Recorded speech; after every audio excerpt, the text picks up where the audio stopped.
దేన్నైనా దిగుమతి చేసుకోవడం వేరు, ఆయుధాలు దిగుమతి చేసుకోవడం వేరు. ఆయుధాల కోసం ఇతరుల మీద ఆధారపడినంత కాలం మనం బానిసలుగా ఉన్నట్టే లెక్క. అలాంటి బానిసత్వం భారత్కు ఉండరాదనే కృత నిశ్చయంతోనే మోడీ సర్కార్ మొదటి నుంచి చాలా పకడ్బందీగా అడుగులు వేస్తోంది. ముఖ్యంగా ఆయుధాల తయారీలో ఇప్పుడు ఆత్మనిర్భరత సాధించినట్టే కనిపిస్తోంది. ఆపరేషన్ సింధూర్తో పాకిస్తాన్ కోరలు పీకేయగా బై ప్రొడక్ట్స్గా మన దగ్గరున్న ఆయుధాల సామర్థ్యం కూడా ప్రపంచానికి తెలిసిపోయింది. దీంతో మన ఆయుధాలకు అంతర్జాతీయ మార్కెట్లో ఫుల్ డిమాండ్ ఏర్పడిందట. మరి ఎన్ని దేశాలు మన ఆయుధాల కోసం క్యూ కడుతున్నాయి? ఆ విశేషాలేంటి? ప్రపంచంలో రాణించాలంటే ఇప్పుడు మేధస్సుతో సమానంగా ఆయుధం కూడా పోటీ పడుతోంది. అయితే భారత్ మేధారంగంలోనే కాకుండా ఆయుధ రంగంలో కూడా అద్భుతంగా రాణిస్తోంది.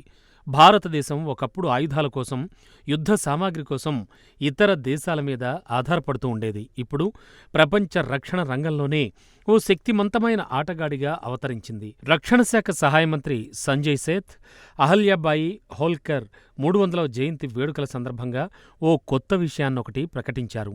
భారత్ 90 దేశాలకు ఆయుధాలను, యుద్ధ సామాగ్రిని ఎగుమతి చేస్తోందని దేశ ప్రజల్లో ఆత్మవిశ్వాసం నింపే ప్రకటన చేశారు.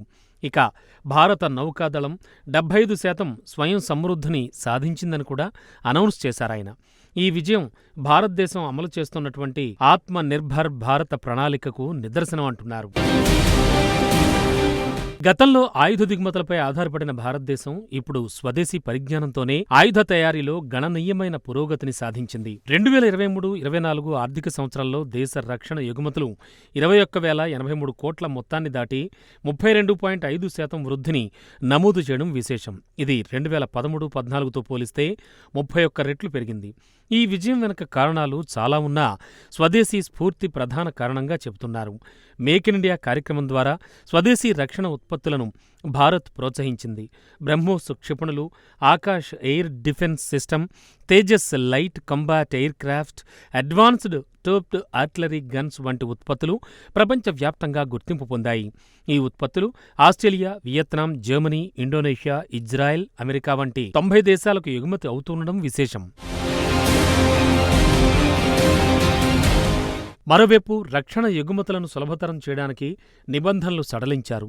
ఎగుమతికి అవసరమైన అనుమతుల ప్రాసెస్ను సులభతరం చేశారు. అంతర్జాతీయ ఆయుధ ప్రదర్శనల్లో భారతీయ సంస్థలు పాల్గొనడం, రక్షణ రంగంలో విదేశీ పెట్టుబడుల పరిమితిని 49% నుంచి 74%కి పెంచడం వంటి సంస్కరణలు ఈ వృద్ధికి దోహదపడ్డాయి అంటున్నారు నిపుణులు.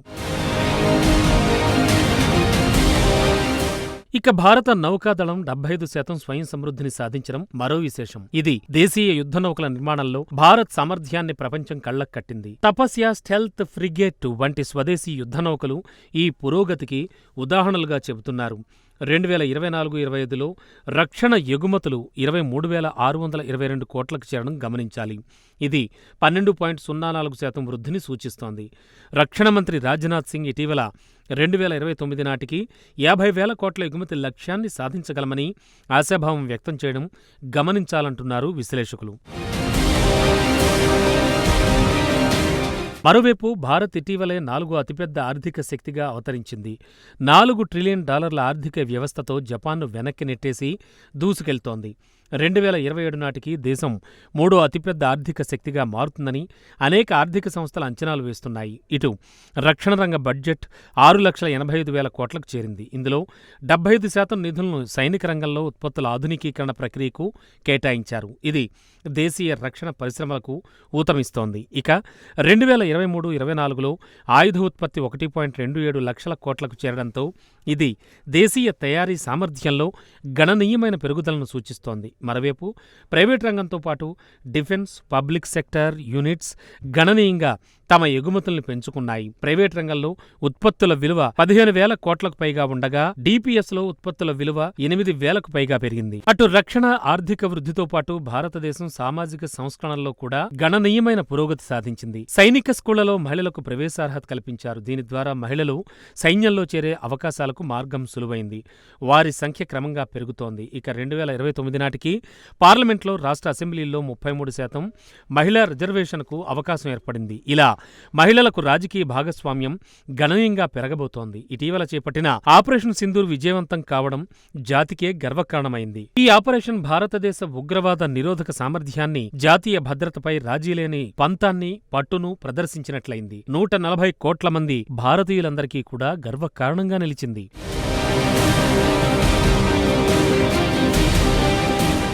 ఏ రంగంలోనైనా ఎగుమతులు పెరగడం ఒక లెక్క, కానీ ఆయుధ రంగంలో మన ఎగుమతులు గణనీయంగా పెరగడం ప్రపంచ దేశాల్లో భారత కీర్తి పతాకను రెపరెపలాడిస్తోంది. పాక్ లాంటి పాత శత్రువులైనా, చైనా లాంటి గుంట నక్కలైనా, అమెరికా వంటి ఆధిపత్యం కోసం పాకులాడే వ్యాపార దేశాలైనా ఇప్పుడు 1కి 2 సార్లు ఆలోచించాల్సి వస్తోందన్న వ్యాఖ్యలు బలంగా వినిపిస్తున్నాయి.